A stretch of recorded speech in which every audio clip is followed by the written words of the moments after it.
அன்பு குழந்தையே, அப்பனின் இந்த வாக்கினை நீ கேட்டுவிட்டால் நிச்சயமாக உன் இல்லம் தேடி 2 நல்ல செய்தி நாளை வரப்போகிறது. என் குழந்தையே, இந்த வாக்கினை கேட்டால்தான் உனக்கு நல்லது நடக்குமா என்று கேட்டால் அது அப்படியல்ல. என்னுடைய வாக்கினை கேட்கும் நேரம் உனக்கு நல்ல செய்தி கூடி வரும் என்றுதான் உன் அப்பன் உன்னிடத்திலே சொல்லுகின்றேன். என் தங்கமே, இந்த அப்பனின் வாக்கில் உனக்கு மன நிம்மதி கிடைக்கிறது அல்லவா? உனக்கு நீ கேட்டதையெல்லாம் ஒவ்வொன்றாக நிறைவேற்றி கொடுத்து கொண்டிருக்கிறேன் அல்லவா? அப்படி இருக்கும் பொழுது உன்னை நல்ல செய்தி தேடி வராமல் போய்விடுமா என்ன? என் செல்லமே, உன்னிடத்தில் சில விஷயங்களை எல்லாம் பகிர்ந்து கொள்ள வேண்டும் என்றுதான் அப்பன் இப்பொழுது உன்னிடத்திலே பேசிக் கொண்டிருக்கிறேன். என் அன்பு குழந்தையே, இந்த வாழ்க்கையில் எதுவுமே நிலையானது கிடையாது. அது இன்பங்களாக இருந்தாலும் சரி, துன்பங்களாக இருந்தாலும் சரி, அல்லது நம்மோடு பயணிக்கக்கூடிய சில மனிதர்களானாலும் சரி, உறவுகளானாலும் சரி, நட்புகளானாலும் சரி, இதையெல்லாம் நீ கவனமாக புரிந்து கொள்ள வேண்டும். என் குழந்தையே, அன்பான உறவிடம் சில நிமிடங்கள் எல்லாம் மனம் விட்டு உரையாடி பேசினால் போதும். உன்னுடைய மனதில் உள்ள சுமைகள் எல்லாம் சுகங்களாக மாறிவிடும். உன் மனதில் உள்ள அனைத்து கஷ்டங்களையும் நம்பிக்கையோடு பகிர்ந்து கொள்வதற்கு ஒரு உறவு இருந்தால் வேறு யாருடனும் உன்னுடைய கஷ்டங்களை சொல்லி மனம் நிம்மதி அடைவாய் அல்லவா?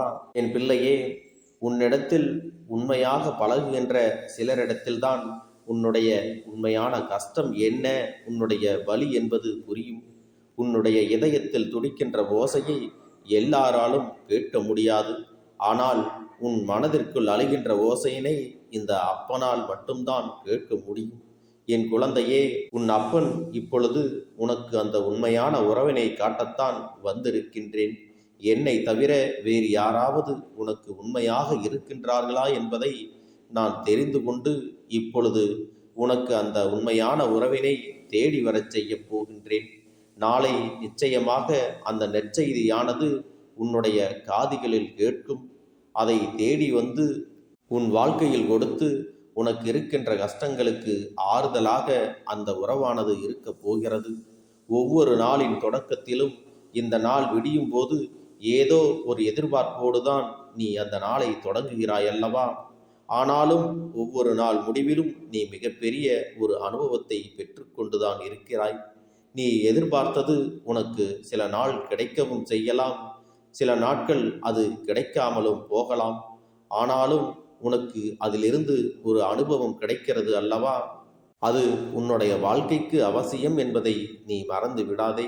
என் செல்ல குழந்தையே, வேண்டுமென்று உன்னை குற்றம் சொன்னவர்கள், குறை சொன்னவர்கள், உன்னை மதிக்காமல் உன்னுடைய உண்மையான அன்பு என்ன என்பதை புரியாமல் நடந்து கொண்டவர்களுக்கு அவர்கள் வருத்தப்படும்படியான ஒரு செயலை உன்னுடைய வாழ்க்கையில் நிகழ்த்தி காட்டப் போகிறேன்.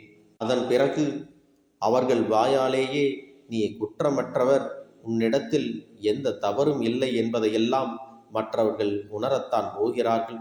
என் செல்லமே, அவரவர் தவறுகள் அவர்கள் முதுகுக்கு பின்னால் நிறைய இருந்து கொண்டிருக்கிறது. ஆனாலும் மற்றவர்கள் முன்னிலையில் உத்தமர்கள் போல அங்கே நடமாடிக் கொண்டிருக்கிறார்கள். அவர்கள் தவறுகள் வெளியில் தெரியாத வரை மட்டும்தான் அங்கே உத்தமர்களாக இருக்க முடியும். உன் அப்பன் அவர்களை எல்லாம் நான் வெளியில் கொண்டு வரப்போகின்றேன்.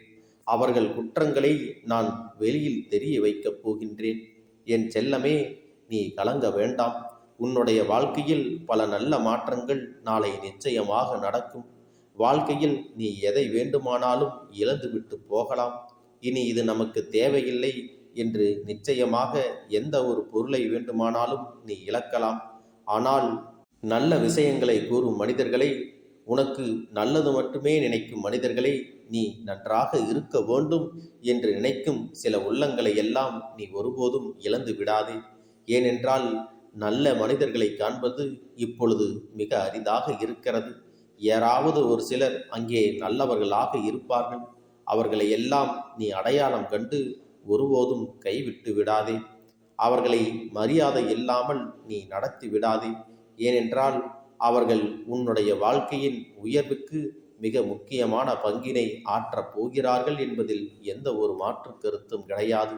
என் தங்கமே, நீ என்றைக்கும் யாரையும் ஏளனமாக பார்க்கின்ற உயரத்தில் வைத்து விடாதே. ஏனென்றால் இறைவன் யார் இப்படி செய்தாலும் அவர்களுக்கான தண்டனையை நிச்சயமாக கொடுத்து விடுவார். அவர்களுக்கு ஒரு நொடி போதும் போன்று தலைக்கணத்தோடு இருப்பவர்களை எல்லாம் தலையிலாக அவர்களுடைய வாழ்க்கையை மாற்றி காட்டி விடுவார். உன்னிடத்திலே ஒரு விஷயத்தை நம்பி ஒருவர் சொல்கிறார்கள் என்றால் அங்கே அவர்களை எல்லாம் ஏளனமாக பார்த்து விடக்கூடாது. அது சிறுபிள்ளைத்தனம் போல இருந்தாலும் அதை நீ பெரிய பிள்ளையாக ஏற்றுக்கொண்டு இந்த விஷயத்தை இப்படி செய்ய வேண்டும் என்று சொல்லிக் கொடுக்கலாமே தவிர, அதை விட்டு இப்படியெல்லாம் யாராவது செய்வார்களா, இதுவெல்லாம் சரியானது அல்ல, இது கூட தெரியவில்லை என்றெல்லாம் நாம் ஒருபோதும் உதாசீனப்படுத்துவது போலவோ குறைகள் சொல்வது போலவோ நாமும் பிறருடைய வாழ்க்கையில் நடந்து கொள்ளக்கூடாது. என் அன்பு குழந்தையே, இன்று பணக்காரன் என்று துள்ளி ஓடுபவன் நாளையே ஏழையாக மாறக்கூடும்.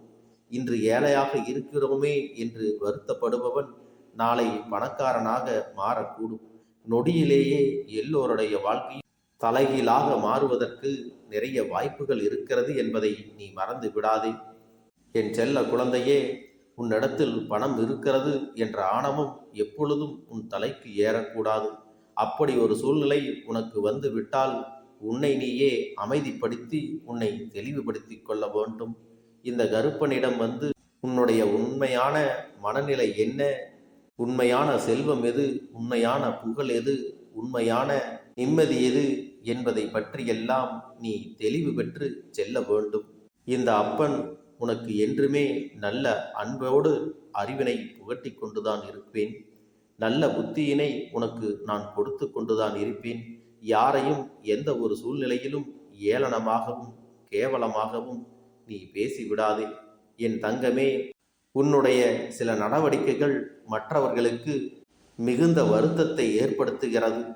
அது மட்டுமல்ல, இந்த அப்பனின் குழந்தையாக இருந்து கொண்டு மற்றவர்கள் மனம் காயப்படும்படி நீ நடந்து கொள்ளக்கூடாது அல்லவா? அது தவறு என்பதை உனக்கு இப்பொழுதே சொல்லிவிடுகிறேன். என் பிள்ளை, இனி நீ அதை திருத்திக் கொள்வாய் என்று நான் நம்புகிறேன். என் குழந்தையே, நீயும் வஞ்சகத்தால் பலமுறை தோற்கடிக்கப்பட்டு இருக்கின்றாய். வஞ்சகத்தை நெஞ்சில் வைத்துக்கொண்டு உன்னிடத்தில் பொய்யாக பேசுகின்ற பல போலி உறவுகளை எல்லாம் உன் வாழ்க்கையில் நிறையவே சந்தித்திருக்கின்றாய். அதனால்தான் உன் அப்பன் உன்னிடத்திலே நான் தெளிவாக சொல்லுகின்றேன். என் செல்லமே, யாருமே மனதில் வஞ்சகத்தை வைத்துக்கொண்டு உன்னிடத்தில் வரமாட்டார்கள். எல்லோருக்கும் நான் நல்ல பாடத்தினை புகட்டி விட்டேன். இனி அவர்களுக்கு உன்னிடம் வரும்போது உண்மையோடு இருக்க வேண்டும். இனியும் ஏதாவது ஒரு துரோகத்தை செய்தால் நம் அப்பன் நம்மை அதிகமாக தண்டித்து விடுவார் என்ற பயமானது அவர்களுக்குள் எப்போதும் இருக்கும். எனவே என் செல்ல குழந்தையே, உன்னிடத்தில் உண்மையாக இருப்பவர்களிடத்தில் நீ விட்டு கொடுத்து போக வேண்டும். என் தங்க பிள்ளைக்கு இந்த கருப்பண்ணசாமியின் ஆசீர்வாதங்களும் அன்பும் துணையும் என்றென்றைக்கும் முழுமையாக கிடைத்து கொண்டே இருக்கும்.